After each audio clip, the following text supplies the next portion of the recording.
So we've made it to the end of 2024 and I cannot believe how quick this year has gone.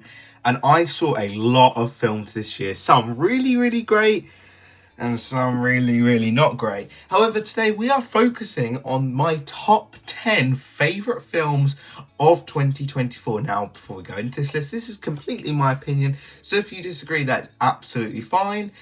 And it's fun if we disagree because we can all share our thoughts and things. But before we go any further, let me know your thoughts down below in the comments. What was your top 10 favourite films of this year? And I will be doing top 10 worst. However, without further ado, let's get started with number 10, which is going to be Kingdom of the Planet of the Apes. Now, I absolutely love the original trilogy.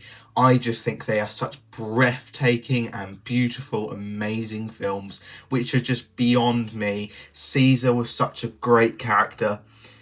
And how they followed it up in a reboot / way, I think was done pretty good. You know, this is very, very clearly the start of a new trilogy. And I think they did it well enough that it looks absolutely gorgeous. I really liked the villain, What a Wonderful Day, and things like that. It was a really, really fun and also just such an immersive, gorgeous film to look at. I thought the story was good.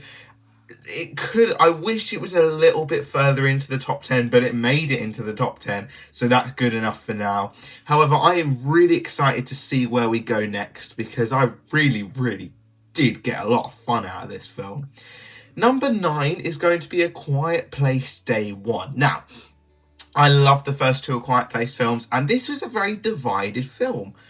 I thought this was a great return to the franchise in a different way. You take one of the most busiest and loudest places in the world and make it go silent is absolutely crazy and is just done in the most beautiful and immersive way possible, and I thought it was done really, really well. We have Lupita Nyong'o and Joseph Quinn's characters. They're both really, really good, and they give such great performances that it can be emotional, it can be quite light-hearted, it can also be quite funny. It's on the edge of your seat. You don't even want to make a noise when you stand up after watching the film. It makes you just want to be literally in complete silence. You don't want to be munching on your popcorn too loud because you're fearful. It builds out the atmosphere, it builds tension, it has great characters without needing to say really anything. Number 8, Transformers 1. I know a lot of people when that first trailer came out were very, very divided on this film. I was really excited from the beginning and this film was amazing. The way that it pictured Optimus Prime and Megatron's relationship dividing was built up in such an amazing way that's both really, really cool and awesome because you're like, what's the future of this? And then it's really, really dark and emotional at the same time. The humour was necessary. It was used in a good way. The characters were really good. The development was great. I really enjoyed the animation. I really got used to it. I thought Bumblebee was great. I thought Alita was great. The action was just breathtaking. The story was really, really good and had some really great development. We had Chris Hemsworth, Brian Tyree Henry, Scarlett Johansson, Keegan-Michael Key, all giving absolutely amazing performances. Number 7 here, Wallace and Gromit: Vengeance Most Foul. Now, if you watched my review, you do know that I thought this was an amazing film. I mean, they aired it on BBC, 6:10, and this was a great return to form. They brought back Feathers McGraw in the best way possible. They just, without any trouble, managed to capture the magic which was there 30 years ago. And these later films have lacked that magic a little bit.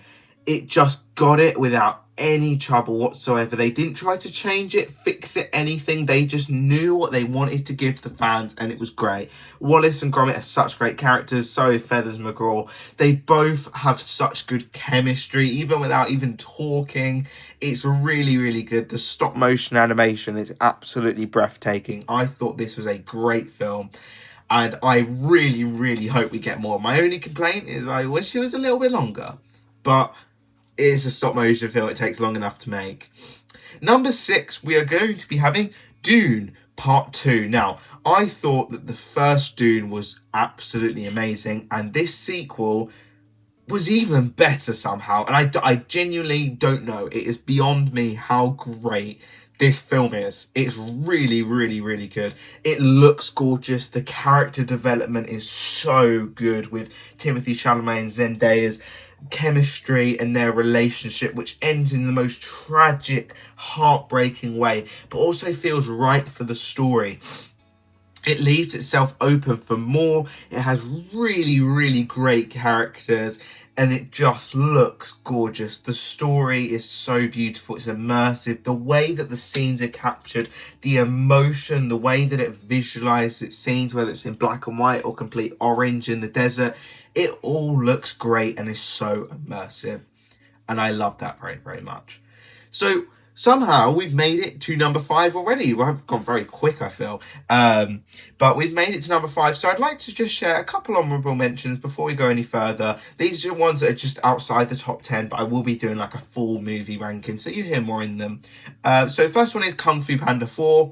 I thought it was good, but it misses the top 10 mainly because it is a weaker Kung Fu Panda film and didn't quite capture the magic as well, and lacked the Furious 5 and things, so that holds it back a little bit.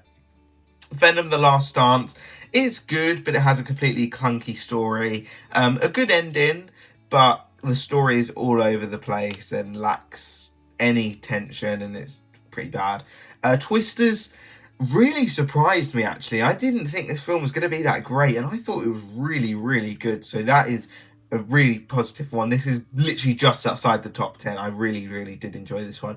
And Inside Out 2, a really great film about cognitive development that really expanded on the original in such a great way. So I really, really enjoyed that, and I thought it was a really, really great film. However, let's get back to the list. So without further ado, number 5, We Live in Time. We Live in Time is so amazing. I just thought this was an utterly breathtaking experience that goes through both the positive and the best parts of life, but also the worst parts at the same time. There's scenes that make you want to jump up and cheer of happiness, and scenes that want to make you get down and cry on your knees. The performances from Florence Pugh and Andrew Garfield are beyond me. They are so good. Their chemistry, their emotion, the way they evoke their voice is so amazing. It really, really got to me, and it's really, really emotional, but it also has a bittersweet vibe to it as it goes through the ideas of making the most of life, making a mark, making the most of this world that we live in and living a life. So I thought it was really, really great. Number 4, The Wild Robot. This film is beautiful. The way that the animation visualizes itself is so good. Its character development, its themes that it touches on, our purpose in the world is so great. This is another Lupita Nyong'o film as well.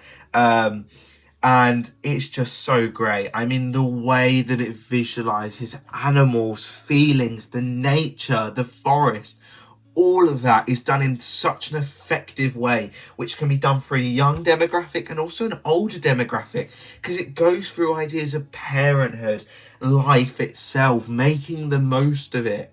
It touches on such darker themes as well. It does a lot, and it does it all really, really great. I thought this was a really, really amazing film. So, number 3, The Fall Guy. The Fall Guy really was not a film I was really aware of until like a few months before it came out, and I was like, Ryan Gosling, Emily Blunt in a film about stuntmen? Count me in. And this film is so funny. It's so connective, and the action is so good. Ryan Gosling is just such a great character for this role that it visualizes stuntmen and filmmaking in such an interesting way, which is so good to connect with. And I love the way that films are made. That's one of my big hobbies to look into. And the performances are really great. The action's really good. I Was Made for Loving You. It's so funny. It's really, really funny. It's quite, it tugs in your emotion a little bit because it's a romance. It's a cool, date night film. Really, really worth watching if you haven't yet watched this film. I thought it was great, and although it's not fully original, we need more original films like this. Number 2, Sonic the Hedgehog 3.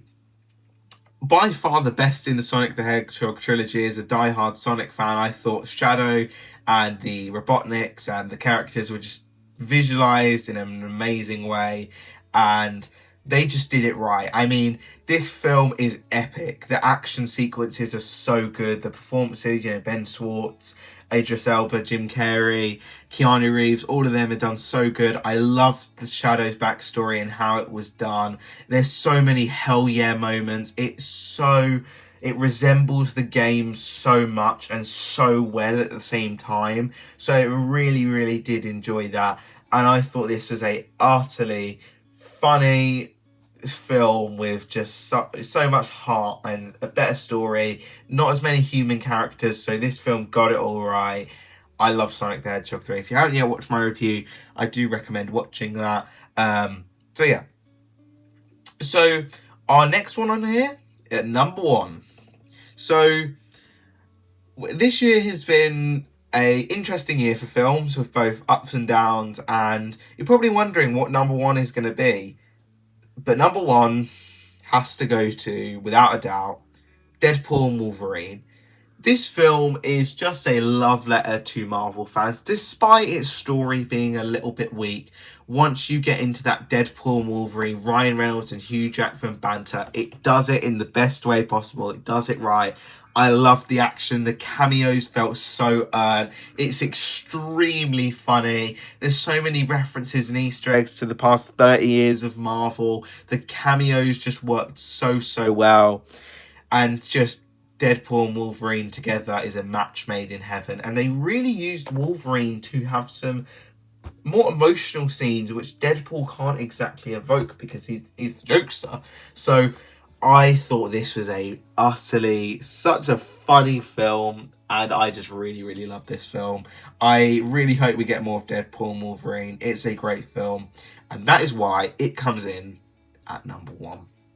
But yeah, guys, that is my top 10 favourite films of the year list. Let's just quickly go through them real quick. So we have number 10, Kingdom of the Planet of the Apes. Number 9, A Quiet Place Day 1. Number 8, Transformers 1. Number 7, Wallace and Gromit Vengeance Most Foul. Number 6, Dune Part 2. Number 5, We Live in Time. Number 4, The Wild Robot. Number 3, The Fall Guy. Number 2, Sonic the Hedgehog 3. And number 1, Deadpool and Wolverine. So let me know your thoughts down below. Did you love my list? Did you disagree with the list? All that fun stuff. And let me know your list down below. And please do comment and subscribe, share with your friends and family. And I will be doing a ranking of every single film I watched this year. I still haven't gotten around to doing that yet, but I will definitely do that. But that is all for this video, guys. Thanks for watching, and I hope you all have an amazing new year. Goodbye.